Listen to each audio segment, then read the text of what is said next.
Sveiki visi, nes senokai matyti ir aš čia truputį apleidęs buvau kanalą, kadangi laidas pradėjom transliuoti kitur, ta prasme, Vilkų taryba, tai sveiki visi sugrįžę, Goda mūsų nuolatinė pašnekovė, labas Sveiki. Goda.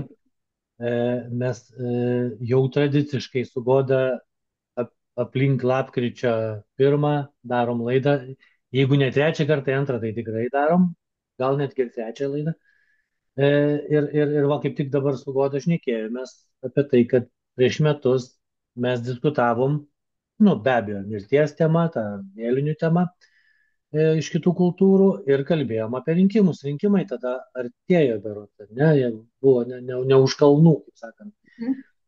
Ir va Goda sakė, šiandien pasiklausė mūsų praėjusios laidos, tos va prieš metus, prieš rinkimus.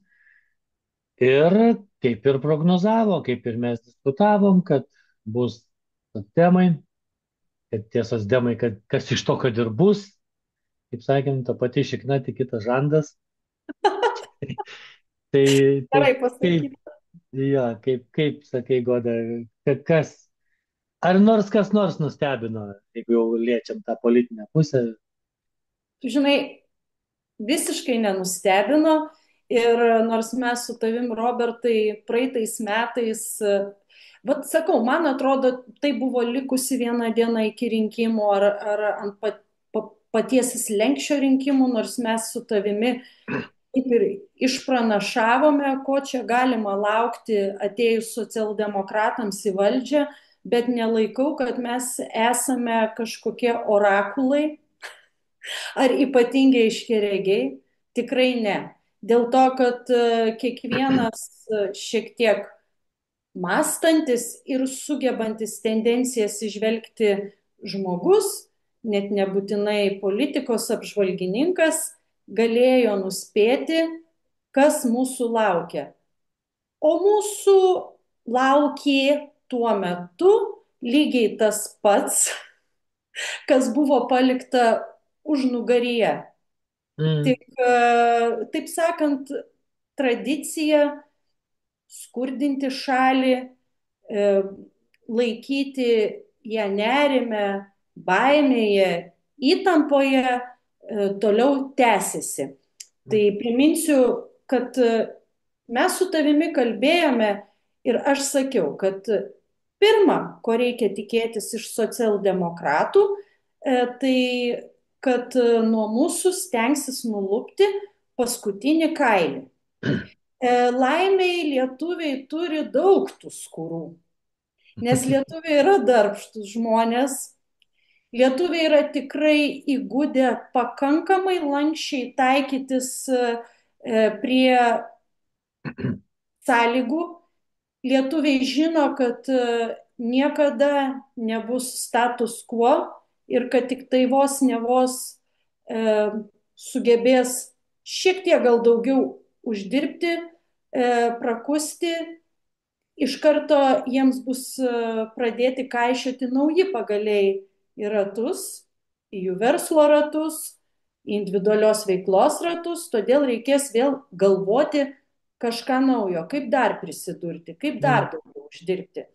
Tai vad, pavyzdžiui, prie viso to, kad buvo ir, taip sakant, praplėsta gyventojų grupė, drastiškai praplėsta, kuriems grėsia nekilnojamojo turto mokestis.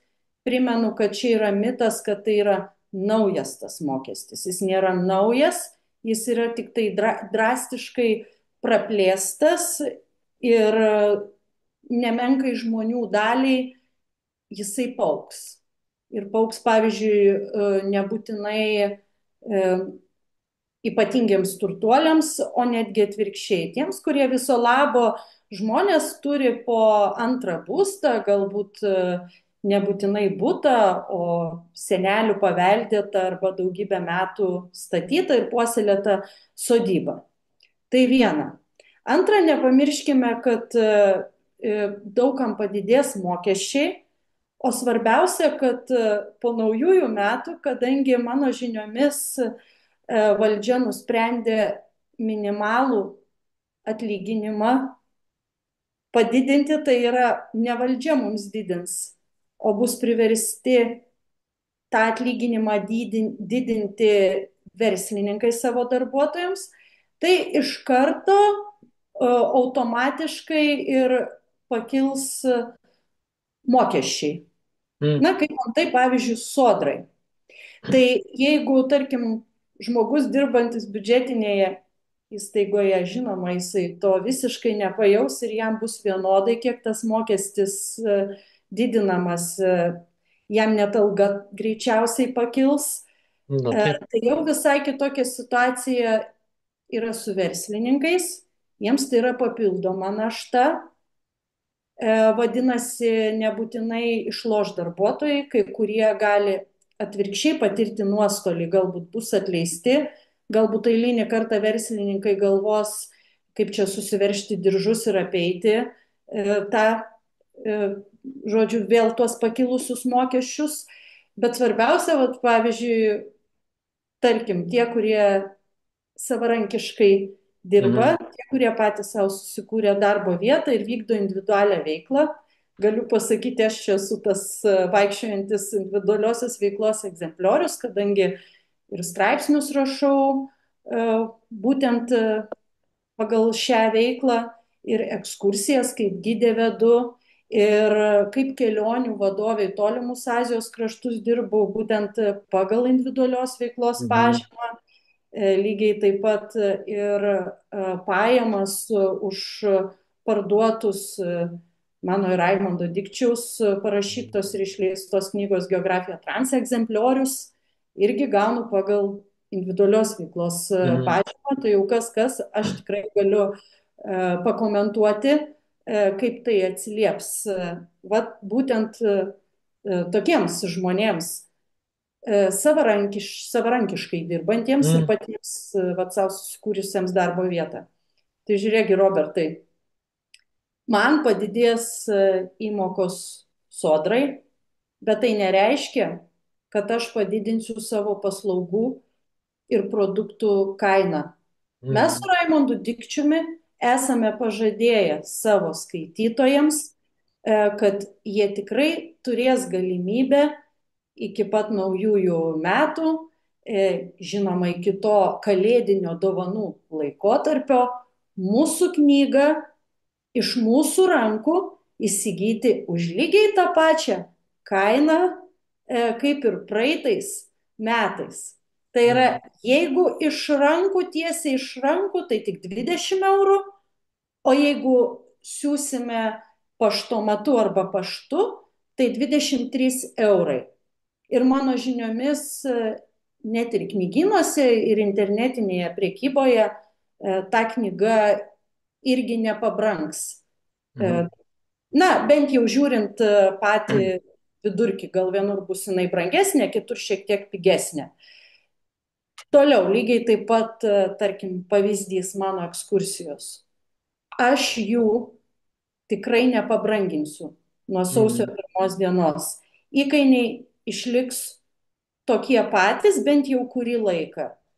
Ir jeigu aš keičiu ekskursijų kainas, tai keičiu labai labai atsargiai ir tik tai simboliškai.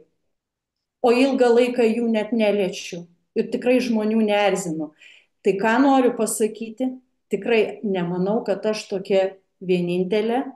Tikrai tie, kurie ypač sukasi pramogų versle, kurių pajamos nėra labai grandiozinės, ar veikla nėra tokia, kuri neštų šimtus tūkstančių pelno, tie žmonės jie juk nedidins tarifų tiek, kiek Mhm. jiems padidės mokesčiai.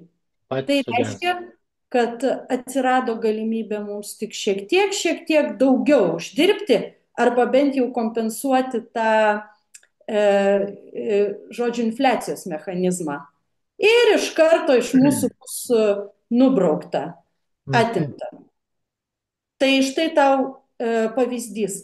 Bet tai dar ne viskas. Tai mes matome, kas vyksta su valstybės biudžetu. Iš esmės, realiai tai yra pinigų grobstimas, prisidengiant labai kilniais tikslais. Pasiskolinti ir pasidalinti trumpais. Taip. Taip. O kas nuo to kentės? Nu, taip. Darbingi. Mokesčių mokėtojai. Taip, mokesčių mokėtojai, būtent tie žmonės, kurie negyvena iš pašalpų, kurie yra jauno amžiaus ir darbingo amžiaus, kurie dirba, kentės aišku ir pensininkai, kurių dauguma tikrai skursta ir dauguma negalėtų išgyventi be vaikų arba anūkų pagalbos. Taip, tai jie, žinai, balansuoja biudžetą, ar šiuo atveju vaizduoja gerus ir duoda daugiau. O iš esmės tai bando tik infliaciją pasivyti, šiek tiek pagerinti tą padėtį, kad visai nebūtų bloga tiem, kas, kaip sakė, ar biudžetiniai, ar tie patys pensininkai, nu jiems kažkiek, aišku, irgi pakels. Bet Taip, iš esmės, lengvatėlė, bet tai tikrai nekompensuos. jo, bet esmė yra tame jo, kad kaip visada, nu, kažkas tai turės padengti.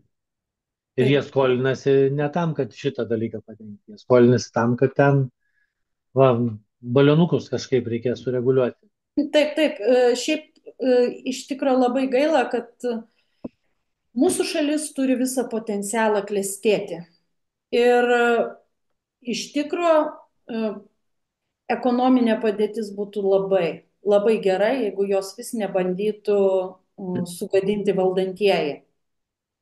Aš matau tikrai, pavyzdžiui, Vilniuje, kaip žmonės gan gerai gyvena. Tikrai ir nereikia čia irgi labai taip užsisukti ant to aukos vaidmens, kad čia visi mes dabar vat, jau Nu, esame taip, taip. nabagėliai, kurie turime su atkišta kepure išmaldos eit prašyti. Tikrai ne, žmonės, kurie yra darbingi, kurie yra iniciatyvūs, jie tikrai gali prasigyventi ir uždirbti. Bet kokią aš blogą tendenciją matau, kad visi nugarą tokiems žmonėms kvepuoja būtent tie valdantieji ir visai nesvarbu, ar tai konservatoriai, ar tai socialdemokratai, ar tai būtų žalia valstiečiai, ar kokia nors atėjusi marginalų arba alternatyvi jėga, jie vis tiek mums didintų mokesčius ir bandytų kažkokiu būdu apsunkinti tą gyvenimą. Tai sakai, ateina kažkokia naujadaras, ar ne, ar ten policininkas buvęs pabėga, susikūrė ir gauna rėmimą, ar ten ateina kažkas nauja spaudos auka, taip, tarkim, tik Taip, taip, netyčia taip. pusę metų skalpuojama prieš rinkimus. Mhm. Vis tiek visi iš tos pačios šiknos ateina, vis tiek jie Taip. visi iš ten pat ir jie visi žino, kur Ir žinai, link didesnė dauguma reikės vis tiek lenkiu. veržėsi, mes jau seniai, aš jau pati seniai aptarusi tą einančiųjų į valdžią charakteristiką, esu juos aprašiusi ir Delfio apžvalgose, kad vis tiek didžioji dauguma tai iš esmės veržiasi prie lovio, tik tai bando prisidengti kažkokiais patriotizmo arba mesianizmo šūkiais skirtais Vidlekui, miniai, kurie tiki, kad gali kažkas juos išgelbėti. Gal ir yra vienas kitas žmogus, kuris Taip. iš tos minios kažkiek išsiskiria.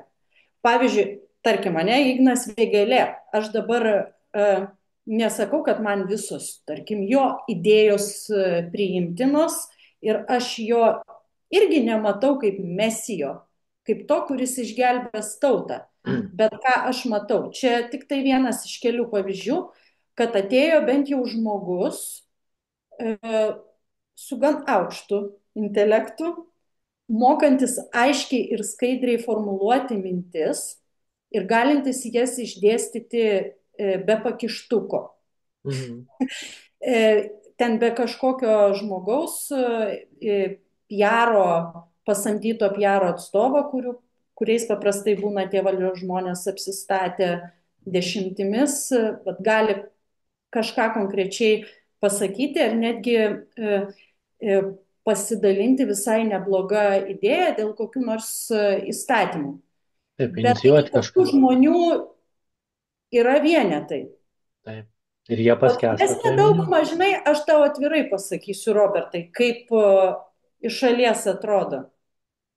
Didesnė dauguma yra žemo arba žemesnio negu žemo intelekto ir turintis kokiu nors rimtų psichinės arba emocinės sveikatos problemų. Ir kartais atrodo, aš galiu klyst, aš sakau, kad man taip iš šalies atrodo nebe pirmus metus, kad paprastai į ministrus kandidatuoja žmonės, kuriems toks įspūdis yra daromas testas ir tikrinama, kiek jie yra neadekvatus ir kiek jie yra psichiškai nestabilus ir kiek jie yra problemiški. Ir toks įspūdis, kad kvotos daromos visai ne į tą pusę, kaip sveika visuomenės dalis norėtų. Mes norėtume, kad atvirkščiai būtų tikrinama, pavyzdžiui, žmogaus psichinės sveikatos būklė ir kad į kandidatus į ministrus praeitų tik tai tie, kurie neserga ir niekada nesirgo jokiomis rimtomis psichinėmis lygomis, kurie neturi neurologinių sutrikimų, ne? Kurie turi nuomonę Panašiai. visą tai. Lygiai taip pat mes norėtume, kad jie praeitų intelekto testą arba, tarkim, Lietuvos istorijos, lietuvių kalbos egzaminą, na, tokį bendrą rimtą išprusimo, bendro Mm. išprusimo egzaminą ir kad galėtų jau toliau siekti tų svarbiausių postų valstybės aparate jau patys gabiausi ir turintis Mm. daugiausia žinių ir geriausią išsilavinimą. Bet yra priešingai. Čia Man yra atrodo, problema, kad ja. čia yra atrenkami tokie, kurie atvirai šnekant, nu, čia labai jau švelniai pasakysim, kurie turi labai siaurą matymo lauką ir panašiai. Ir aš čia tikrai nekalbu apie vieną kokią nors konkrečią partiją. Bet Ir mums, tikrai aš matau, kokie irgi dabar ten buvo bandyta kokius prakišti ministrus arba kokie toliau bus prakišami ir paaiškės, kad dėja, bet nenusimato gerų perspektyvų, o kai kurie ministrai, kurie dabar mums atrodo kaip dugnas, tai gali pasirodyti žiedeliai. Ir pavyzdžiui, aš nekalbu, aš tikrai nesakau, kaip man asmeniškai, mano akise atrodo ponia Šakalienė. mm, Bet aš matau, kaip ją vertina ne visi, bet didesnė dauguma žmonių. Naujienų portalų skaitytojų, Facebooko vartotojų, tiek mano ratas, tiek daug tolimesnis ratas. Tai didesnė dauguma tų žmonių, išskyrus influencerius, jie ją ir jų vertina, užzombint. taip, jie ją vertina kaip, na, galimai nesveiką asmenybę. Aš atsiriboju pati nuo to vertinimo. Aš tik sakau, kaip tie žmonės vertina. Tai Jo, ir yra kai įtarimų, yra. ją galų gale atleido, tai dabar, oi, atsikvėpė čia daugumą, pradėjo rašyti, sakyti, oi, kaip gerai, ačiū Dievui, va dabar tai jau bus. Kažką normalaus. Ne, gerin niekada neina. Atsibuskit. Tai prieštarautų mūsų politikos koncepcijos prigimčiai. Atsibuskit ir ruoškitės dar vienam šokui ir dar vienam kontrastiniam dušui. Ir vėlgi nesitikėkite, kad jums paskirs jūsų lūkesčius atitinkantį žmogų.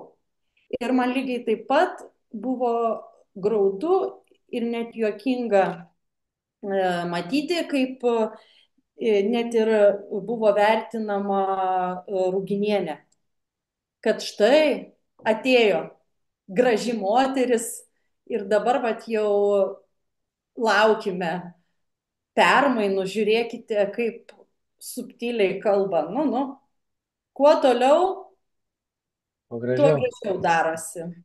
Ja, žinai, čia prisiminkim, mums labai gerai viską patvirtino ir akis galutinai atvėrė Dulkys šituo nekompetencijos atžvilgiu. Tai Kai jis taip, viešai interviu prisipažino video formate, kad į visus klausimus atsakiau nežinau, ne, nesuprantu ir va, pasakė, kaip tik mums tokio ir reikia. Tai vad būtent taip ir yra. Ir aš dažnai galiu iš asmeninės patirties pridėti iš kaimo politikos skyriaus, ar ne, kada taip, arba tu turi variantai keli, nu nėra variantų kitų iš tikrųjų, kaip ten prasimušti. Jeigu tu vien jau skyriuje, kaimo skyriuje, tu turi eilę metų nešioti lankstinukus, nuleidęs ausis, daryti, ką tau sako, ta prasme tarnauti, turi būti tarnauti, nuolankus, tarnauti. pilkas, tylus Jo, klapčiukas. padėti kitiems praeiti, už kitus atidirbti 2, 3 kadencijas ir tada, jeigu matys, kad tu neturi per daug savo nuomonės, tu pritari Taip, bendram naratyvui, kurį atveža kažkas iš didesnio skyriaus, taip, iš Klaipėdos ir Vilniaus ir papasako, kaip jūs turite mąstyti ir ką daryti. Jeigu tu sutinki su tuo, jeigu mato, kad tu esi taip, paklusnus ir ten, kai taip, reikės balsuoti, neturėsi savo nuomonės, tada tu gausi šansą patekti ten, tarkim, į tarybą. Tai taip. Tai jeigu čia yra kaimo taryba, tai mes įsivaizduokim, kiek turi praeiti, kol tu pateksi į Seimą ar į ministrus partijų šitam reitingavimui. Nes reitingavimą ir ten klastoja, žinai. Tikrai taip, tikrai taip. Tai čia yra dažnai, kaip sako, mafijinė struktūra, kuris atsirenka labai Žinai, tiksliai, ką jiems reikia. žinai, ir netgi kartais dar išvelgiu už tai tokią tendenciją, tiesiog keliu prielaidą, kad jau į aukštesnius postus, ne šiaip kažkur ten į ministerijos kabinetus ar į kokių ten seimūnų asistentus, bet jau į tokius aukštesnius postus gali būti atrenkami dar ir tie žmonės, kurie daug lengviau pasiduoda įtaigai arba netgi vadinamai hipnozai.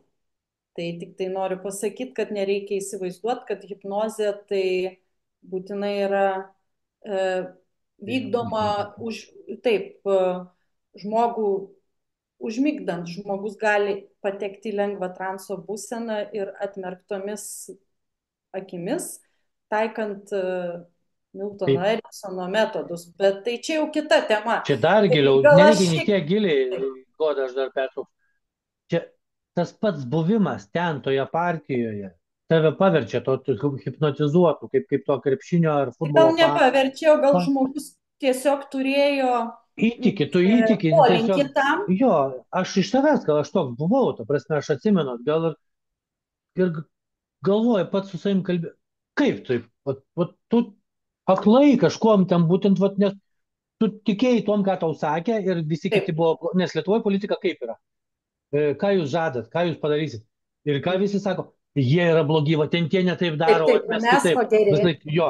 Ir tu va taklai būdavo, tu tiki, gini ir puoli, žinai. Va tokia hipnozė vyksta, ta grupinė hipnozė. Taip, o klausyk, taip, estradinė hipnozė, klausyk, negali būti, kad tai, ką tu pasakoji, man yra labai panašu į sektos požymius.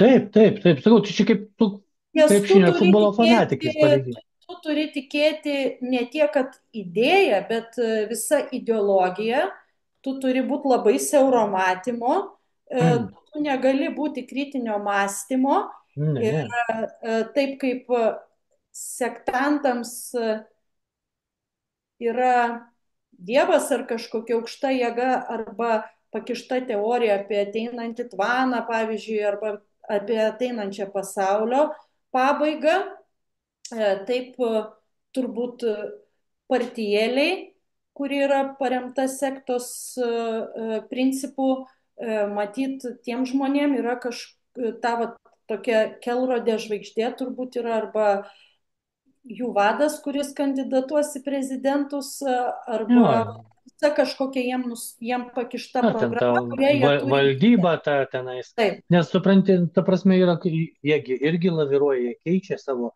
Vienais metais jie palaikė ten kažką, kitais metais jau jie biški kitką, nes ten neligijų suėmė, jau reikia biški kitaip šnekėti. Aš apie niekas nenorėdavo diskutuoti liberalų partiją. Tai apie ką dar gali kalbėti? Žinai? Tai esmė yra tame, kad tiesiog net nėra tas okultizmas kažkoks jisai, ne, bet jisai yra tiesiog tu informacija atvežama ir tu turi tą informaciją klausyti, daryti. Ir tą informaciją, prie to ateini į susirinkimą, tu matai, kad tie keli, kurie dabar vadovauja tam skyriui, jie ateina jau iš kažkur, jau Taip. apsišnekėję. Ir aš kaip turiu tą gerą pavyzdį, žinai, tokį man patinka, atneša tos kotletus ir padeda ant stalo. Ir, na, vaišinkitės, va, prašom. Ir tada, jeigu tu bandysi, o tai kodėl kiaulienos, ten nėra jautienos, ten nėra, neklausinėk, valgy, ką davė, bet O, va, tokiu principu teisingai, veik. taip. Va, ir viskas. Va, tai ką, nu, čia nėra ką diskutuoti, čia ir taip kaip yra. Nu ką iškepėm, tą turim. Ir viskas. Va, Taip. tokiu principu aš nemanau, kad kitur kitaip vyksta. Kažkur yra tata, ne valdovas, kažkur yra Žinoma. policajus ir dar du draugai. Ir ta pati schemutė, Taip, žinai. taip. Ir čia man labai dar irgi krenta į akis, kaip tie, kurie kažkada turėjo būti dešiniaisiais, aišku, dabar jau virtę visiškais leftistais, reiškia, tą priešingą stovyklą kaltina radikaliuoju dešinizmu ir atvirkščiai. Mm, Nors jie tokie patys radikalai ir vieni, ir kiti, tik mhm. leisk jiems pasireikšti. Tie, Taip, kurie taip. yra opozicijoje, jie vaidina, kad jie dabar vat, yra ta jėga, kuri gali atsverti tą radikalizmą, bet tik užleiskite juos, tas kitas keulės prie altoriaus, Jo. jos dar labiau pridirbs. O kas Tai tą jie radikalizmą nespontaniškai. atitempė? Atitempė kitas radikalizmas. Taigi visą laiką švytuoklė tai taip ir veikia. Jie kėlė tą švytuoklę kažkur į savo pusę, paleido dabar, nes jie neišrinko jų, tai jinai parėjo į kitą pusę. Tai jie ir O atitempė. dabar žiūrėk, o po to žmonės stebisi, kaip čia taip yra, ir tiem, kurie dar linkia į loginį mąstymą ir kurie linkia analizuoti arba bent jau turi intuiciją, jie klausia, žiūrėkit, kaip taip gali būti. Tiek milijonų, dabar milijardų bus skiriama tiems drakono dantims, slipinausims, tigro ūsams, kovoti su Aslo didžiuoju kanopom. priešu, su, tarkim, didžiausia pagal plotą pasaulyje valstybė, turbūt ir su jos pačiomis stipriausiomis sąjungininkėmis, kurios irgi yra galingiausios planetoje valstybės. O štai praskrenda keli balionai kontrabandiniai virš Vilniaus padangės ir yra paralyžiuojamas visas Vilniaus oro uosto darbas. Ir aišku, gali tą valdžiukė sakyti keliautojams, jūs pakentėkit, jūs nebūkit tokie išlepę, jūs juk skrendate tik atostogų, bet jeigu tik išgirstate tokią mintį arba tokią mintį išsakytą kitais žodžiais, tai iš karto galite suprasti, kad jums kalba labai irgi siauro supratimo žmogus, kuris neturėtų būti valdžioje. Nes esantis valdžioje žmogus turi suprasti, kad oro uostas yra ta vieta, kurioje formuojasi Lietuvos įvaizdis, ta vieta, nuo kurios atsispiriama ir į atvykstamąjį, ir į išvykstamąjį turizmą. Aš dirbu abiejose pusėse. Ir kaip atvykstamojo, ir kaip Mm, išvykstamojo turizmo atstovė. mm. Ką galiu pasakyti? Dėl atvykstamojo turizmo mes iš vis neturime daugybę metų iš eilės, iš vis jokios strategijos. Apie Dėjo taškas. rinkodarą ar kažkokią nuoseklę reklamą iš vis nekalbu. Ta prasme, net nėra ką aptarinėti. Aptarinėti būtų ką, jeigu bent jau būtų kažkokių pavyzdžių, rodančių, na bent minimales pastangas šiai valstybei sukurti tokią Lietuvos aurą pasaulio akyse, kad žmonės norėtų čia plūsti net ir lietingomis rudens dienomis.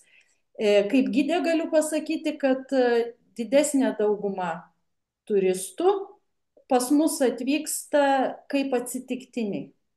Viso labo kaip atsitiktiniai ir paprastai Lietuva, Vilnius jiems yra tik tai viena iš kelių šalių, arba tai yra šalis, į kurią rado atsitiktinai pigų skrydį, bet grįž jau iš kitos šalies, galbūt iš Helsinkio, galbūt iš Stokholmo. Tai čia atskira tema, bet Mm. dar palieskime išvykstamojo turizmo klausimą. Vėlgi, oro uoste šiuo metu stringa nebe pirma diena, nebe pirmą kartą tie lietuviai, kurie vyksta kažkur ilsėtis arba vyksta į tolimas keliones. Ką tai reiškia? Tai reiškia didžiulius nuostolius mūsų vietiniam turizmo verslui. Tai yra toms kelionių agentūroms, tiems kelionių organizatoriams ir operatoriams, kurie organizuoja keliones į svetimus kraštus. Todėl čia eina kalba ne apie keliautojų išlepimą, Čia kaip vėlgi jie čia verslas. nemoka pakentėti. Ir ojetau, kas čia atsitiks, jeigu jau čia nuplauks tas jūsų skrydis ir pabūsit Lietuvoje. Ne tame esmė. Čia eina kalba Mm. apie milžiniškus nuostolius turizmo verslininkams. Ir dabar man net kyla tokia mintis. Aš nenustepčiau, kad oro vežėjai gali mūsų valstybei suformuoti ieškinį už tai, kad jiems neužtikrina Galimybių dirbti. galimybės, taip, neužtikrina sąlygų sklandžiai vykdyti komercinę veiklą. Taip, taip. Na, bet net jeigu ir reikėtų valstybei sumokėti didžiulės milijonų vertas kompensacijas ir padengti oro vežėjams nuostolius, mūsų valdantiesiems irgi nėra problema, nes juk moka tai jie Žino, ne kas iš savo, mokės. o jie mokėtų iš mūsų visų Taip, taip. kišenės. Tai čia ir yra pasiekmė to, nuo ko mes pradėjome. Kaip formuojasi partijėlės, kokie žmonės į jas patenka ir kokie jose išlieka, nes patekti yra Taip, viena kaip taip, tavo taip, atveju, bet išlikti yra visiškai kas kita. taip. Ir kokios daromos kvotos į jau rimtesnius postus Ir, premjero, ministrų ir panašiai. ir neužmirškim dar ir tam tikrų ambasadų įtakos, žinai, irgi, kadangi mes esam nu, maža provincijėlė, kuriai reikia vadovų iš už jūrų marių ar iš už Oi, nu sienų, taip. žinai. Tai va, tai čia, nu, Tai žiūrėk, ir taip ties gaunas, čia, žinai, jau ir aišku. žiūrėk, ir gaunas taip, kaip tarsi tarytum kažkas su mumis eksperimentuotų. Kaip taip gali būti, kad, žiūrėk, jau su visais esame susipykę, na, ne su visais, bet jeigu žiūrėti plačiau, tai juk Lietuvai priešas yra ne tik tas, kuris paskelbtas tiesioginiu priešu, bet ir jo draugas. Mm, Šiandien sužinojome žinią, kalbam kaip tik tą dieną, kai užsidarė sienos su Baltarusija. taip, ir tai vienas punktas, tai jau beveikia. Tiek tos. Bet žiūrėk, jau JAV ką padarė. Jiegi dabar panaikino kažkaip neapmokestinamą siuntų į JAV ribą ir kalbėjausi su Lietuvos pašto darbuotojais, kadangi ir man tai aktualu, kadangi kiekvienais metais mes su Raimondu Dikčiumi prieš Kalėdas nemažai išsiųsdavome knygų į Užatlantę Mhm. Amerikos lietuviams, turiuomenį knygą Geografija Transe. Tai dabar sužinojau, kad šiuo metu nėra galimybės paprastam fiziniam asmeniui iš Lietuvos į Jungtinės Amerikos valstijas siūsti siuntą. Tai reiškia, kad negali siūsti nei korespondencijos, tarkim, knygos, negali siūsti Amerikoje gyvenančiam giminaičiui arba draugui jokios kalėdinės dovanėlės. Mm. Keliaujame toliau. Kinija. Šiuo metu lietuviai norėdami aplankyti Kiniją turi vizas vykti darytis į Rygą, į Latviją. O tuo tarpu braliukai Latviai į Kiniją šiuo metu keliauja be vizų, jiems yra bevizis režimas. Šiuo metu galbūt aš gal klystu, gal jis bus laikinas, gal jau Nu, nutrauktas. bet kokia Aš atveju. taip pati kalbėjausi su turistais iš Latvijos, kuriems vedžiau ekskursiją Vilniuje, tai jie dar iš mūsų lietuvių pasišaipė ir sako, kas čia dabar pas jūs vyksta, ką jūs čia norite įrodyti ir dėl ko. Aš jau ten nebekalbu apie Rusiją, jeigu žmogus pabandytų kokiam savo giminaičiui Rusiją siūsti siuntą, tai turbūt jau būtų iškart įtrauktas į teroristų, O dar ekstremistų, ir pasibelstų. ne taip, sąrašus. Tai, žiūrėk, aš taip galvoju. Tai jeigu neįmanoma susitvarkyti su tais balionais sklandančiais Vilniaus padangėmis, jeigu jau čia aplinkui visi tokie priešai, kad reikia uždaryti sienas, negalima bendradarbiauti, reikia išvyti ambasadas iš Lietuvos ir taip toliau. Tai ar nebūtų išeitis mūsų valdžiai viso labo Lietuvą izoliuoti taip, kaip ji buvo izoliuota prie Skvernelio ir Verygos karantino sąlygomis? Žiūrėk, pilnai uždarome sienas, uždarome ir Vilniaus ir Kauno oro uostą ir problemos nėra. Čia labai primena šiuolaikinius gydytojus, ypač odontologus, kai kuriuos, ne visus. Kai jeigu žmogui yra kariesas, tai sako, ką jūs čia kankinatės, geriau iš karto raukim dantį, negu kad palikim jį. Užuot jį bandė sutvarkyti, užplombuoti ir kaip tik palaikyti tą idėją, kad reikia kuo ilgiau savo dantį išlaikyti. Žodžiu, čia šiek tiek nukrypau, bet tai noriu pasakyti, išraukim su visom šaknim tą problemą ir jos nebus. Ir Nes nebelieka. aš taip galvoju, kad pagal dabar šitas sprendimas atitiktų 100% dabartinės valdžios, dabar esančios vyriausybės mentalitetą ir galimybės. Jo, nu, ta prasme, čia žinai, kai buvo meška parbėgus ir algoritmus 2 savaitės kūrė, ką daryti tą mešką, tai va čia jie algoritmų kūrėjai. Tai kol kūrė algoritmus, tegul viską uždaro. Algoritmus, nebejoju, kad sprendimų ieško įvedę klausimus ChatGPT, nes jie taip buvo išmokyti, jie tokius kursus praėjo. Jie patys neturi pakankamai potencialo mąstyti, analizuoti, neturi pakankamai patirties ir žinių, kad galėtų patys priimti sprendimus. O čia GPT gali labai gerai patarti, bet reikia ir mokėti užduoti jam tinkamų klausimų. Dirbtinis intelektas jis yra labai geras įrankis. Tai klausykit, tinkamą klausimą užduoti, o po to vis tiek turi kituose daug patikimesniuose šaltiniuose, vis tiek turi tikrinti informaciją ir atsakymus. Tai ar nepaprasčiau iš karto tiesiai skaityti knygas, iš karto patikimuose duomenų bazėse ieškoti mokslinės informacijos, ar bent jau remtis tuo pačiu Google, kuris pateikia tų rezultatų, tu dirbi, kad gautum rezultatą, jie dirba, kad baigtųsi darbo diena, tu skirtingų dalykų. Ai, aš nesuprantu, atsiprašau, vis tas kūrybinio žmogaus pradas, vat vis reikia pačiam bandyti atkasti atsakymą, vis toks noras skirtingas pačiai paanalizuoti. Jiemsgi nėra būtina išspręsti problemus, jiems, baigi, žiūrėk, 4:30, rytoj bandys. Taip. Nėragi vakare darbo, nėra po viršvalandžių, nėra tokio dalyko. Nėra. Čia jūs, žinai, skęskit kanalizaciją užtinusi, jeigu tuo metu užtvino. Mes pirmadienį, penktadienį vakare nespėjom, pirmadienį pažiūrėsim. Taip, pirmadienį, bet žinai, kaip yra su pirmadieniu. Pirmadienį reikia atsigauti po savaitgalio. Taip, trečiadienį darbo dieną tik tai gal. Bus namuose. Tada antradienį pasirodys darbe, bet atsiras reikalų po pietų pertraukos ir jau į darbą nebegrįš.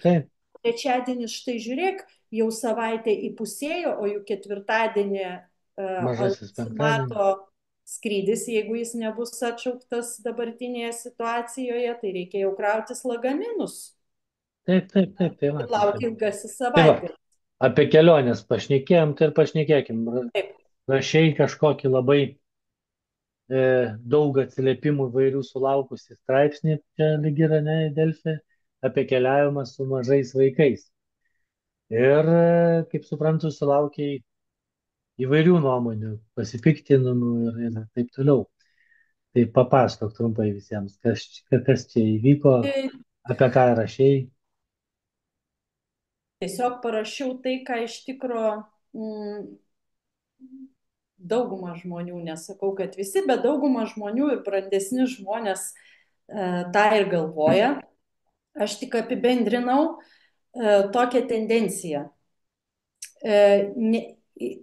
Ja apibendrinti mane paskatino viešojo erdvėje pasirodęs toksai skandalingas atvejis apie lietuvius tėvelius, kurie Lenkijos kalnuose kūdikį nešioklėje nešė labai ypač pavojingomis sąlygomis. Ta istorija nuskambėjo tuo, kad ją paviešino vietinis Lenkų gidas, kuris atsitiktinai tą jauną šeimą pastebėjo. Aš, kadangi tenai nebuvau ir tikrai nei liudininkė galiu būti, nei galiu būti išteisintoje arba atvirkščiai teisėja tų jaunų tėvelių. Todėl pabrėžiu, kad tiek savo įrašę Facebook'e, tiek Delfio straipsnėje aš nesiremiu tuo konkrečiu atveju. Ir ne jį aptarinėju, bet tas atvejis man kažkaip mane paskatino iškelti jau ilgai brendusią temą apie naujosios kartos tėvelius ir net nebūtinai tėvelius, o apskritai apie tą jaunąją, dažniausiai, kaip vadinu, millennialsų kartą, kuri yra tiek įsicentravusi, kad paprastai atrodo, kad tiems žmonėms visas pasaulis skoloj avansų yra vien už tai, kad jie yra. Vienas dalykas, o antras dalykas, kad jų egoizmas ir kaprizai paprastai atsiduria aukščiau kitų, daug trapesnių ir pažeidžiamesnių žmonių atžvilgių. Tai šiuo atveju, jeigu kalbame apie jaunus tėvelius, tai pavyzdžiui, kaip kartais, net ne kartais, o gan dažnai, tie jų nesutramdomi norai ir ožiukai noriu, atsiduria aukščiau kūdikio ar mažamečio vaiko interesų. Ir mano įrašo ir tiek nuomonės išreikštos Delfi nuomonių ringe pagrindas yra daugiau psichologinis ir filosofinis. Iškeliu, akcentuoju problemą, kaip šiuolaikinė žmonių karta negeba sutramdyti savo norų ir negali susitaikyti, kad tam tikri gyvenimo laikotarpiai, tam tikri gyvenimo etapai, jie patys iš savęs, jų tokia prigimtis, kad jie natūraliai reikalauja tam tikrų pasikeitimų arba tam tikrų ribojimų, kurie net nebūtinai yra visam laikui, o kurie yra laikini. Tai čia, pavyzdžiui, kaip būna, kad jaunos ten super mamytės ir super tėveliai ir leidžiasi su kūdikiais į tikrai pavojingas keliones, į tolimas keliones, skrenda ilgus skrydžius su persėdimais, vyksta į tolimus egzotinius kraštus, tik tam, kad pasinstagramintų, kad pasidarytų gražių selfių palmių fone ir su pipliais už nugaros, kad prigaudytų kvapą gniaužiančių akimirkų nuo kažkokių aštrių uolų kraštų, su kuriais stovi laikydami savo kūdikius ant rankų. Ir jų paprastai pasiteisinimas būna toks, argumentas būna toks, bet aš noriu. Aš noriu. Mm. O kaip tas kūdikis, kurio toks yra trapus Nu, jis imunitetas, negali pasakyti dar, ar toks nori. trapus organizmas yra, kuriam reikalinga griežta rutina, ramybė. Kuo mažesnė būtybė, tuo mažesnis turi būti jo tas aplinkos laukas.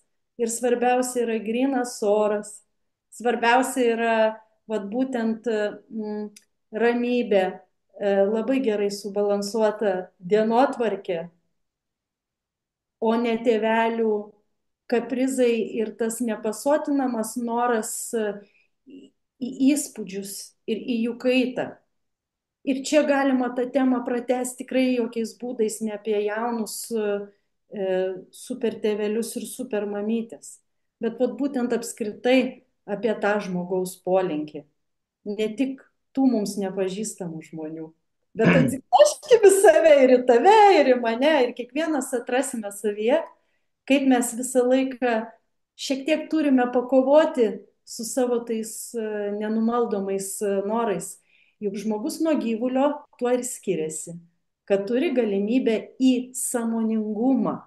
Ir Mm. štai, vat būtent man atrodo, kad mano skaitytojus, kai kuriuos labiausiai ir suerzino ir jiems atsirado tokia prieštara, kaip jinai, būdama keliautoja, kuri savo keliones monetizuoja ir kuri kaip tik turėtų būti Skatint. suinteresuota skatinti keliones bet kokiu atveju, kaip vat jinai taip gali kalbėti. Bet aš tau pasakysiu paradoksą. Kiek kalbuosi su kitais kolegomis, kelionių profesionalais ir net nepalyginamai daugiau patyrusiais ir turinčiais savo kelionių įmonės jau daugybę metų ir nebūtinai dirbusiais vien kelionių vadovais, bet daug platesnį lauką vat, Mm. apėmusiais tame versle. Tai būtent, kad kelionių profesionalai, kelionių verslininkai yra net labiau linkę jaudintis ir nerimauti, negu kad kelionių mėgėjai, kurie kaip nutrūkę, nesakysiu kaip nutrūkę nuo ko, veržiasi kažkur. Ir man net patiko psichologės ir psichoterapeutės Astos Petrauskienės toksai pastebėjimas. Jis sakė, kad būna ateina pas ją žmonės, klausdami, galvodami, kad su jais kažkas negerai, jeigu jie prieš kelionę, kuri turi būti atostogos, jaučia nerimą, didelį nerimą. Bet tai yra normalu, nes kelionė Pokyčiai. visada buvo net ne pokyčiai, tai buvo visada nuotykis su didžiulė pavojaus tikimybė. Mm. Šiuolaikinės technologijos, šiuolaikinės transporto priemonės, tas suglobalėjęs pasaulis mus įmetė į tokią iliuziją, kad jeigu aš galiu greitai ir daug patogiau keliauti, negu kad galėjau prieš 100 metų, tai vadinasi, kelionė jau nebėra tokia pavojinga. Bet dar kartą reikėtų tą permastyti, nes tikimybė užsikrėsti kažkokiais užkratais, nuo kurių net nėra skiepų išrasta, tikimybė susirgti dėl staigių klimato ar laiko juostų kaitų, tikimybė papulti į nestandartinės situacijas šalyje, kurios tu gerai nepažįsti, jinai vis tiek išlieka. Ir Taip. kelionė reikalauja brandaus pasiruošimo ir atsakingo požiūrio. Ir man atrodo, yra visiškai normalu, vėl grįžtant konkrečiai prie temos apie keliones su mažais vaikais ir ypač su kūdikiais, tai man regis yra visiškai normalu tiesiog išlaukti, kada tikimybė, pavojaus tikimybė tam mažiausiam šeimos nariui gerokai sumažės.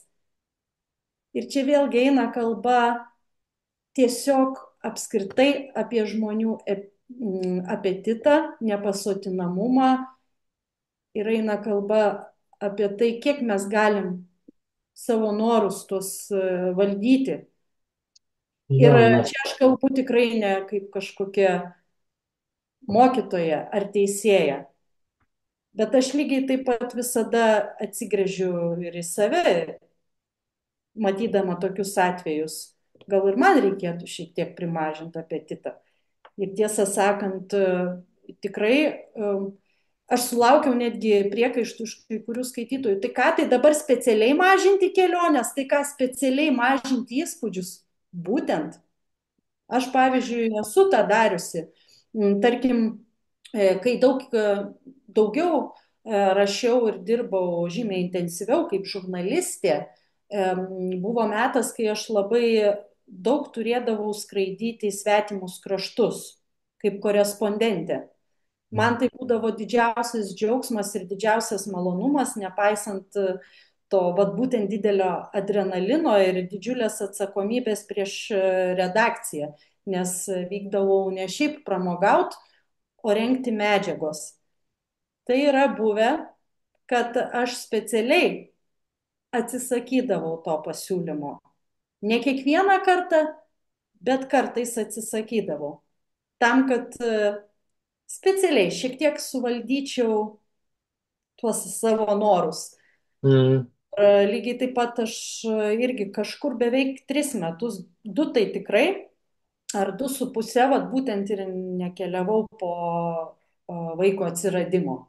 Tai aš tikrai nesakau, kad dabar jūs taip turite elgtis.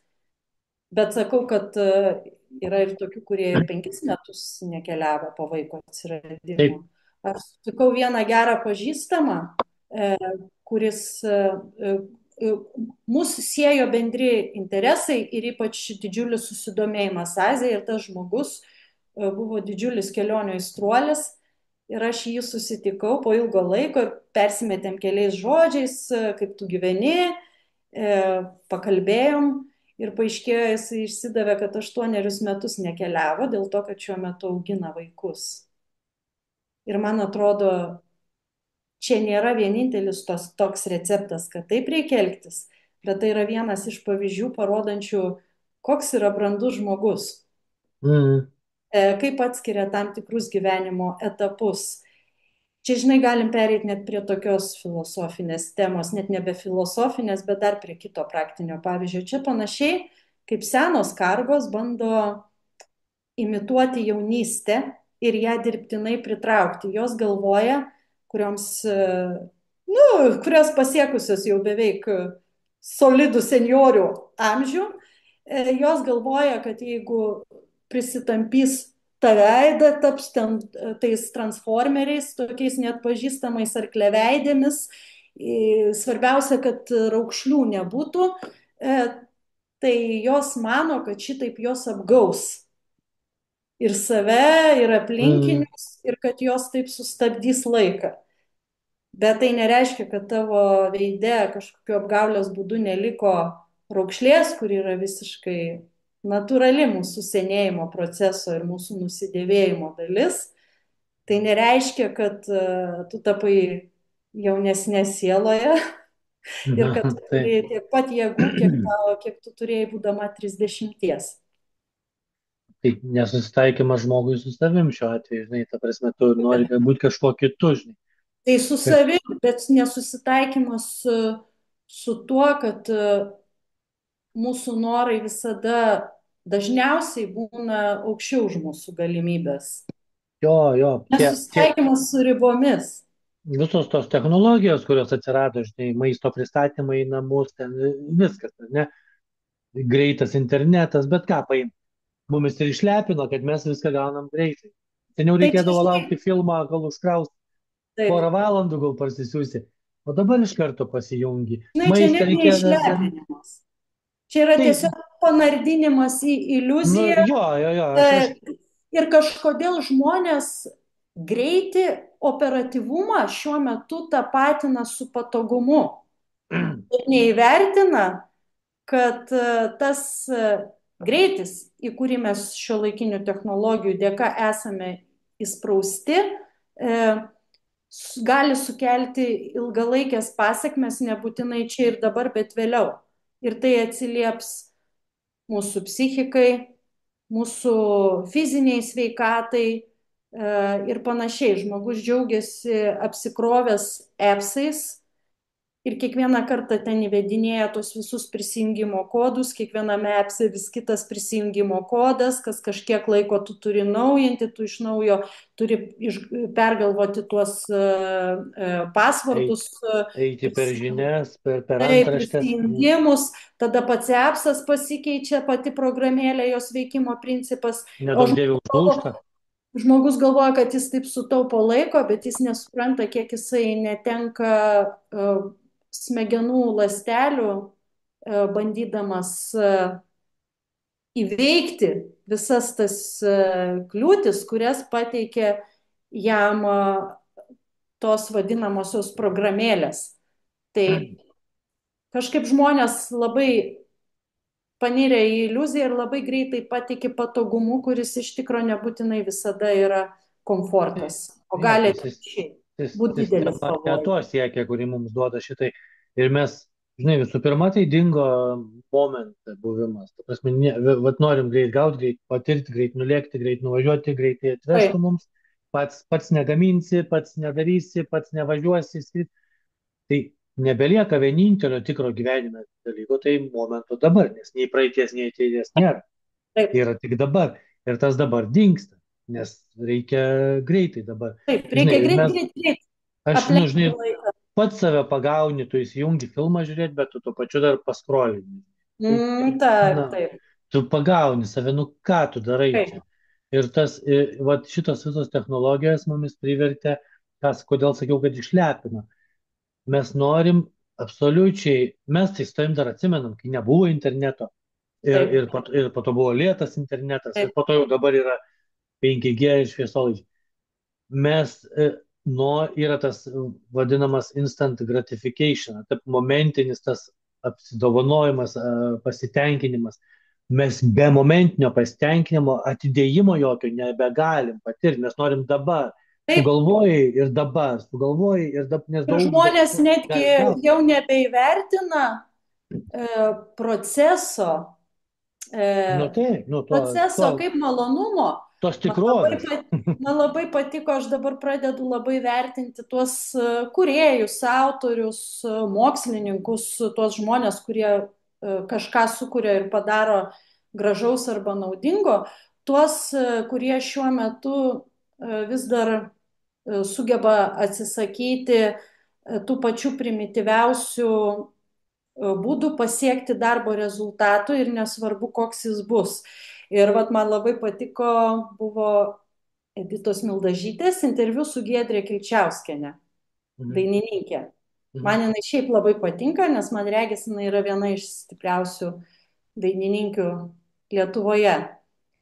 Ir jos kažkaip paklausė, ar jinai kuria remdamasi dirbtiniu intelektu. Nu, žodžiu, užėjo kalba apskritai apie tas technologijas.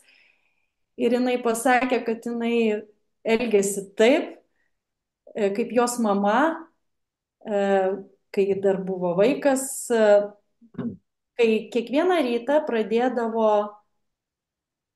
kavos virimu, darimu, bet visų procesų. Tai yra kavos pupelės pirmiausia sumala į kavamalę, o tik tada išverda. Tai jinai kažkaip irgi gražiai palygino, kad pasakė, aš iki šiol vat, taip ir kuriu muziką pati. Ir aš galvoju, taigi čia taip normalu yra, bet tai jau tampa retenybė.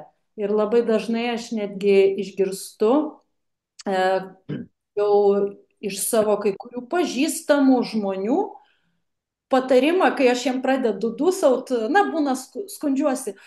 O Dieve, kaip sunku tą straipsnį man pabaigti, arba, nu, va, taip užstrigau ties tą taigi temą ir duok ir jie iš pabaigsiu. karto tai priima kaip tokią sunkienybę ir sako, tai kam tu kankiniesi, tu čia GBT ten surink savo problemą ir tau greit sudėlios sakinį.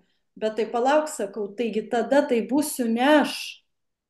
Taigi Aš tau tada galiu ne išduoti mano bus paslaptį. darbo Aš tau rezultatas. galiu išduoti paslaptį. Taip. Jeigu, nu jo, tu pati žinosi, kad tai ne tu. Bet jeigu tu jo paprašysi, tavo stilium parašys, jis ir parašys tavo stiliumi. Bet E, aišku, tai nebūsi tu pati parašys, Žinai, nes Robertai, aš abejoju. jis lygint su tavo Abejoju, kitais kad jis straipsniais. Jis tai, parašys mano žinok, stiliumi, nes labai dažnu atveju neįmanoma atkartoti stiliaus to žmogaus, kuris jį yra labai giliai išdirbęs ir ypač kuris dirba su tais žanrais, kurie yra labai subjektyvūs. Mm. Tai aš tikiu, kad jaunam žurnalistui ChatGPT labai greitai gali sudėlioti reportažo tekstuką apie kažkokį įvykį. Nors aš turbūt gali būti, kad greičiau dar už tą ChatGPT sudėliočiau, turėdama tiek daug žurnalistinio darbo patirties. Bet labai abejoju, ar ChatGPT galėtų visiškai atkartoti stilių rašytojo, žurnalisto, kuris, pavyzdžiui, rašo kažkokius gilesnius publicistinius tekstus, esė, kuris net sugeba įpinti grožinės literatūros ar kažkaip net perpinti tuos žanrus ir peržengti žanrų standartus. Abejoju, bet čia jau tema Žinok, ateičiai. padarytų, bet turėtum su juo padirbėti iš naujo ir iš naujo, patikslink, pridėk, Tai perdaryk, tada kam pridėk. tas, O, tai tada pažiūrėk, kam gaunasi, tada pati tas gali tai jėgas parašyti. ir laiką švaistyti auklėjant tą ChatGPT ir su juo derantis, jeigu gali pats tiesiogiai su Taip, savimi taip, taip. dėrėtis ir toliau išnaudoti Ir savo paties tobulink. potencialą ir Taip. nesijausti priklausomų nuo skaitmeninių jėgų. Bet čia galim perėti dar jau prie kitos temos. Mhm. Žinai, turbūt tie šiuolaikinės kartos pokemonai, kurie mato didžiulę tokią nepriepiamą, visiškai nekritikuotiną naudą kaip šventą karvę iš tų visų skaitmeninių technologijų, tai jie turbūt pasakytų, kad yra labai gerai tiesiog susikurti paskyrą internete prie artimųjų kapų ir per internetą nunešti, padėti tenai gėles arba uždegti Tai žvakutę. virtualiuose kapinėse jo Taip, galima. nes kaip tai yra ekologiška ir kaip tai yra tvaru Taip, ir kad nereikia tikrų žvakučių degti taip, ir panašiai. galima Minecraft'e, žinai, sukurti. Taip. Tai čia Yragi jau, virtualios kapinės, tik no, dabar tai net čia jau Lietuvoje iš gi vis yra skaitmeninės. fantasmagorija baisesnė už, nežinau, bet ką kitą. Tai va čia ir pereinam prie tos temos simboliškai Ja. turbūt, ne, kadangi liko visai nedaug laiko iki vėlinių, iki tos mirusiųjų pagerbimo šventės, kuris susilaukė labai prieštaringų reakcijų ir atsiliepimų. Ir kur paprastai būna irgi tokių labai radikalių požiūrių į tą šventę. Taip, nu, matai, dabar labai mums prekybininkė atvežė tą mums neįprastą šitos dienos šventimą, o ne liūdėjimą, ar ne? Mes esame liūdna tauta, mūsų istorija liūdna, mūsų himnas liūdnas, pas mus turim liūdėti, mes negalim džiaugti, žinai, yra tautų, kurios šoka ir dainuoja per Taip. laidotuvės, o pas mus to nepriimtina, ar ne? Tai nors jau esu buvęs laidotuvėse, pavyzdžiui, ne taip senai, kada jaunas vaikinas mirė ir jisai buvo kažkodėl, nors jaunas, bet pasisakęs, kad grotų jo mėgstamą muziką per laidotuves. Kol jisai buvo pašarvojęs, tai buvo ir grojo muziką. Ir niekam nekėlė jokių ten dviejonių. Žinai, Tai va, matai, jo, sakyk. matai, čia labai jautri tema. Aš galbūt irgi sakyčiau, kad gal net žinodama, nuspėdama, kad greitai mirsiu, gal irgi sudaryčiau sąrašą savo mėgstamos muzikos, bet šiaip jeigu labai jau bandytume subtiliau gilintis į tą mirusiojo išlydėjimą, tai sakyčiau, kad čia irgi yra labai pavojingas ir slidus klausimas. Dėl to, kad viskas remiasi, turėtų remtis į tai, kaip padėti mirusiejam iškeliauti. Jeigu kažkiek tikime, kad žmogus turi sielą, arba jeigu nesame tikri, ar jo gyvenimas baigėsi ties paskutiniu iškvėpimu ir klinikinė mirtimi, tai mes irgi turėtume būti labai atsargus ir nereikėtų nusigręžti nuo senųjų tradicijų. Nes tos senos tautos, kuriuose yra stiprus mirties kultas, ir stipri mirties kultūra, jos likščiol turi žinių, ar bent jau yra arčiau tokios objektyvios tikrovės, kaip reikėtų elgtis, ką reikėtų daryti ir kaip reikėtų padėti tinkamai žmogui Mm. išlydėti. Tai čia dar labai klausimas, pavyzdžiui, ar garsi muzika gali padėti. Labai klausimas, ar gali padėti kelių skirtingų tradicijų samplaika laidotuvių metu. Labai klausimas, ar gali padėti kuo skubesnis atsikratymas kūnų. Aš nesakau, kad aš žinau atsakymus, bet tai tuo labiau mane užtat šitą temą labai jaudina.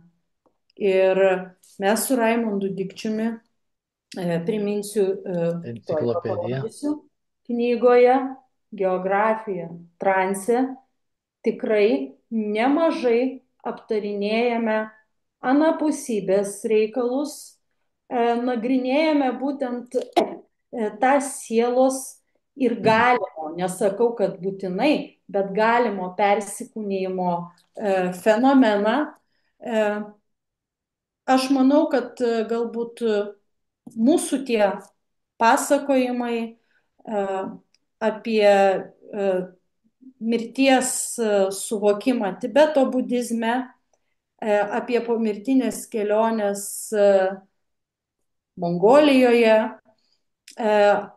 apie tradicijas Indijoje, gali šiek tiek paskatinti kelti klausimus, kaip iš tikrųjų yra. Mes juk net Mm. nepateikėm atsakymų, kaip yra. Mes juk nežinom, kas vyksta po mirties, bet Taip. mes dalinamės skirtingų tautų požiūrių ir patirtimi. Ir aš esu radus tokį atsakymą pati savo. Kaip nustatyti, ar civilizacija, ar tauta yra brandi? O nustatyti pagal tai, koks yra jos santykis su mirtimi. Jeigu į mirtį žiūri be galo pragmatiškai, labai šaltai, labai taip, kaip į mirtį žiūri kaip tik tai kaip į staigų Skaičius. kūno atsikratymą, jeigu toje kultūroje, toje bendruomenėje nėra tradicijos, kuri puoselėtų santykį su mirusiaisiais ir pagarbą mirusiesiems, tada labai reikėtų abejoti apie tos kultūros išsivystymą. Tai vat, tai lygiai taip pat aš manau, kad mes neturime bijoti tos šiek tiek liūdnos, gal net slogios nuotaikos, kuri pas mus dominuoja apie lapkričio 1. Mhm. Aišku, aš turiu tokį įtarimą, kad čia daugiau katalikybė uždėjo niūrios nuotaikos prieskonių Šito į gazdinimo visų viso. šventųjų šventę. Nes kol tai buvo ilgės, tol tai galėjo būti kitokie papročiai. Ir tai, kad žmonės vaišindavo išėjusių protėvių dvaseles, dušeles, gal taip sakykime, ar vėlės, Mm. man atrodo, šitos savokos turi skirtumų. Na, bet apskritai, jeigu jie vaišindavo tuos mirusiuosius arba su jais sėsdavo, kaip manoma, ant vieno suoliuko, tai dar nereiškia, kad jie buvo labai liūdni ir melancholiški. Mhm. Bet to gal tos melancholijos mums prideda, aišku, tie nedėkingi lapkričio orai. Vakarai, vakarai. Bet vėlgi, kiek yra toje šventėje net ir paprastų praktinių dalykų. Kodėl nuo senų senovės ir net dar pagoniškais laikais, vad būtent apie spalio galą ir lapkričio 1 žmonės turėjo tą gilę tradiciją pagerbti mirusiosius ir sutvarkyti jų kapelius. O juk prieš pirmą sniegą, nes po to lauks ilgas įšalo Mm. metas. Nu, Taip praktiškumas. pat. Lygiai taip pat, man atrodo, nereikia jokiais būdais šaipytis ir nuvertinti tų tautų, kurių šventė susijusi su mirusiųjų pagerbimu yra daug linksmesnė, daug spalvingesnė ir daug triukšmingesnė. Nes vėlgi tai priklauso nuo tautos temperamento, nuo jos istorijos, nuo klimatinių sąlygų, nuo peizažo, nuo daugybės veiksnių. Ir štai, pavyzdžiui, man kaip pavyzdys, labai gražus, įspūdingas pavyzdys iškyla Meksikos mirusiųjų diena, Muertos de Dias. Kažkaip labai stebina, kaip visą laiką mūsų ten tos davatkos baisisi skeletais, įspūdingais mirusius imituojančiais karnavalais, baisisi gėlių jūrą ir žvakių jūrą puošiančią, masiškai puošiančią jų kapines ir greta vykstančiais koncertais ir puotomis. Bet jeigu pasigilintume, paaiškėtų, kad būtent ta meksikiečių šventė jinai yra labai autentiška, labai archaiška. Jeigu neklystų, man regis, jinai yra dėl savo autentiškumo net įtraukta į UNESCO paveldą, bet ne veltui, nes jie turi tenai gilų dar indieniškosios kultūros sluoksnį, nors ji ir sunaikinta, nors krikščionybė ten viską nubraukė krauju, bet vis dėlto ne viską taip lengvai išims iš žmonių sielos ir iš to, kas perdodama per kartų kartas per paprotį, o nebūtinai raštu. Tai vat, man regis atvirkščiai, tai yra didelė vertybė, jeigu tauta turi kokią nors charakteringą šventę skirtą mirusiesiems. Kinai dar kitaip švenčia irgi apie tai, kaip kinai prisimena mirusiuosius ir ką jie daro, norėdami pagerbti protėvius, irgi mes su Raimondu pasakojame knygoje Geografija transe, tai čia per daug ir nesiplėsiu. Net ir tas pats Halloweenas nėra bloga šventė. Ir Halloweenas tai yra šventė kažkam. Dianorate jinai turi gilias tradicijas. Taip, nu, pas mus tik prekybininkų atvežta, taip, čia tas blogas. Taip, bet tai čia visur pasaulyje iš esmės nieko nepadarysi. Ta komercija klesti, bet visada reikia žiūrėti, kas išlikę lygiai grečiai tos komercijos. Komercijos irgi negali paneigti visiškai. Tai, nu tai be abejo, tai komercija irgi tam tikrą prasme judina tą progresą į priekį, daro komerciją. Taip, bet reikia žiūrėti, atsiprašau, kas tiesiog, kokie dar gilesni sluoksniai gyvuoja ir galbūt paaiškės, kad tai yra ne vien tik tai tas fasadas ir kad galbūt netgi ir komercininkų peršami atributai, tai yra būtent tik tai pavidalai ir kitoks pratęsimas tos tradicijos. Tai mes tikrai turime vertinti tas tautas, kurios vis dar būtent puoselėja stiprų ryšį su mirusiaisiais ir vienaip ar kitaip juos pagerbė, nepriklausomai nuo to, ar iš tikro tie mirusieji egzistuoja ar ne. Nu, ta prasme, tai daug ką pasako apie mus, apie mūsų santykį su mirusiaisiais. Nes mes iš tikrųjų žinom, koks mirusiųjų santykis su mumis. Taip, mes nu, žinai, paimkim paprastą dalyką, tokį kaip, nu, mumis mokė knygose, ne mokykloje, kad krito du akmenys erdvėje, susitrenkė, įvyko didelis sprogimas ir štai stovi žmogus ant žemės. Kaip viskas primityvu, ne? Jo, ir ta prasme dabar paimkime ir patikėkime, kad va taip va atsirado žmogus ir ten, nu, tas žmogus buvo panašesnis į beždžionę, praėjo neandertaliečius ir patapo, o kur dabar tie tarpiniai žmonės, tai nematom. Tai akivaizdu, kad nu, kažkoks stebuklas, ne, gimimas vaiko, nu, tai yra kažkas stebuklingo, nu, du žmonės susijungia, kažkaip nu tai čia akmenys jau nebesitranko, nu, tas žmogus atsiranda iš mamos pilvo, ne, įsidėjus Ne tiek. iš iššių, čia Tai tikrai yra kažkas. kažkas, ne, tai yra kažkas aukščiau, tai tu vienaip ar kitaip, nu tai yra kažkokia energija, tai yra kažkokia siela. E, ten jau ir mokslas yra Tai yra patvirtinęs ir sielų gamtos judesi dėsniai, ir taip, ir taip, sudėtingi visatos dėsniai, kurių mes sudėtingi nežinom, ryšiai, bet jo, mes jų visiškai priežastis, nežinom pasekmė.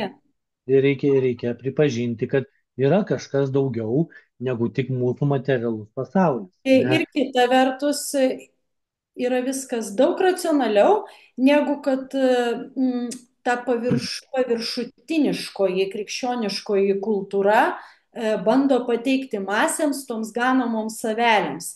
Nes, žinai, labai dažnu atveju atėjęs į bažnyčią išgirsi pasakėlės, Mm, paremtas stebuklais. Ir dabar žiūrėk, kas gaunasi. Kai mažas vaikas nuo pat mažų dienų yra mokinamas, kad yra dievulis, kurio užtenka paprašyti ir jis išpildys tavo norą. Tu įsivaizduok, kaip formuojasi asmenybė, augdama ant tokio supratimo, kad yra dievulis, kuris arba tave baudžia, arba sprendžia tavo problemas, arba te reikia išreikšti norą. Tai yra lygiai toks pat tada žmogus, kuris galbūt užaugęs, gal to Dievu netikės, bet jis persimės, pavyzdžiui, į aklą tikėjimą mokslu. mm. Tai nereiškia, kad reikia mokslą neigti, jokiais būdais ne, bet tu supranti, ką aš turiu Ne, bet omeny. mokslas kilęs iš diskusijos. Tai Mokslas yra būtent, diskusija. ne, iš Nėra. analizės, iš Nu, tai, išradimų, iš nu, diskusijos. bet iš diskusijų, iš Bet tas žmogus, prieštaravimų. kuris yra užaugęs ant pasakų ir ant tikėjimo dievuliu, ant tikėjimo kalėdų seneliu, ir kai tėvai labai ilgą laiką slėpė, praktiškai iki pat paauglystės, kad jokio kalėdų senelio nėra, tai tada toks žmogus visą laiką ir toliau tikės pasakomis, kurias būrė politikai, tikės pasakomis, kurias būrė verslo koncernai. Tai čia pridėkim tai, kad edukacinė sistema irgi į kitą pasaką įvelka. Ne kaip šnekėjom, kad Taip, jie jau žino, millennialsai, kaip sakai, jie turi gauti vis, nu, čia taip. edukacinė Ir sistema, jiems jos turi savaime suprantama, kad jie 20, turi visos viską. 20 Taip, vietos apdovanojimas, pridedama 10 balų va jau prie taip. egzaminų ir visa kita. Taip. Tai Arba jiem, žinai, ne aš tik galvoju, dievulis. kad jiem turbūt, galbūt kažkur mokykloje, galbūt ir visa ta vat, informacinė aplinka įpiršo. Tai reikia panorėti. Ir tavo noras išsipildys. Žinai, Goda, mums čia bešnekant, man atėjo tokia asociacija. Yra šitas dalykas kaip law of attraction, ne, pritraukimo tas dėsnis visatos. Tai yra, nu, ta prasme, jeigu kažkas bent kažkiek susimąstė, tai tikrai yra kažkas tikro. Ta prasme, kaip pavyzdį, aš vis laik pateikiu vieną paprastą, kurį man kažkas kažkada pateikė knygoje kažkokio ir man pasitvirtina, tai ir tai negali paneigti. Pavyzdžiui, tu užsimanai kažkokį daiktą nusipirkti, ne, ar mašiną, pavyzdžiui, mašiną. Tai kai tu tą mašiną užsimaniai, nusprendai, kurios tu jau norėtum, taigi tu ją pradedi matyti ant kiekvieno kampo. Taip. Visur pradedi matyti. Tai ir yra kažkas tokio, kad tu Bet panorėjai. Robertai, Ne, nedėjęs ne, tai čia, pastangų, jo, ne, tai be abejo, tu jos negausi. nedėjęs pastangų, Ne, tai čia yra nu, tik tu dalelė viso to. nepritrauks. Taip Taip. nebus, kad užsimaniau ir Nu, viskas. išvažiavau į džiunglės, pusę metų meditavau, neparvažiavau su maišu pinigų, nu niek. Kad Nėra. ir kiek Nu, ten meditavau pinigų. Jo. kaip man va, žmonės, kai kurie sako, kaip tau vat sekasi kelionių srityje, tau taip vat tu užsimanai ir tu nuvyksti. Sakau taip, dabar sakau iš tikro, aš jau pasiekiau tokį lygį, kur noriu, aš ten galiu nuvykti. Norėjau grįžti į Mongoliją, grįžau ir dar ne kartą grįšiu. Kažkada man Himalajai buvo tik svajonė, bet jinai išsipildė. Bet tam, kad aš ją pasiekčiau, aš turėjau tiek dirbti, tiek įdėti pastangų. Dabar man jau Gal net nesusijusi atrodo su tuom visiškai. ir susijusių Ir tiesiogiai, ne tik, jo. susijusių. Bet tai buvo darbas ir žurnalistinis. Atsiprašau, ir mano Tai pačios kelionių atsigerk, srityje, kiek aš atsigerk turėjau vandens pati gal. įdėti darbo, Taip, taip, taip. kad dabar galėčiau tuo mėgautis. Tai faktas. Žinai, kaip sako sėkmė. Sėkmė yra toks dalykas, kuris man labai patinka išaiškinimas paprastas. Sėkmė, kai pasiruošimas susitinka su galimybė. Tai yra sėkmė. Tikrai taip. Tai gal to ir baikim. Kada, tai praktiškai taip, jeigu ir gerklė tau jau sako, pailsėti reikia. Tai va, tai šitos visus aš kaip eilinį kartą ar su Goda kalbam, ar su Raimondu kalbam, jie vis vadina knygą, o aš vis vadinu enciklopediją.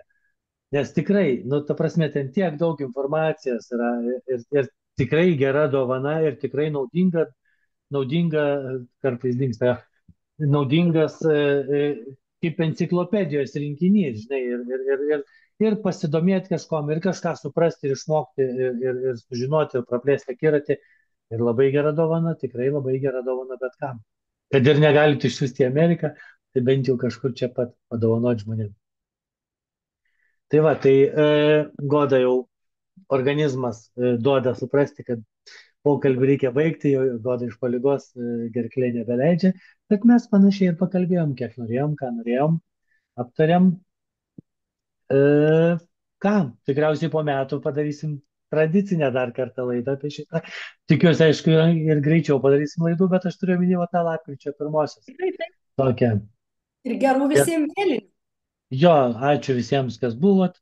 Rašykit komentarus, klausimus, užduokit, galbūt kaip tik pasiūlysit kažkokią temą, kurią galėtumėm išplėtoti. Ačiū Goda tau, sveikatos ir iki kitų kartų visiems. Ačiū, iki visiems. Viso.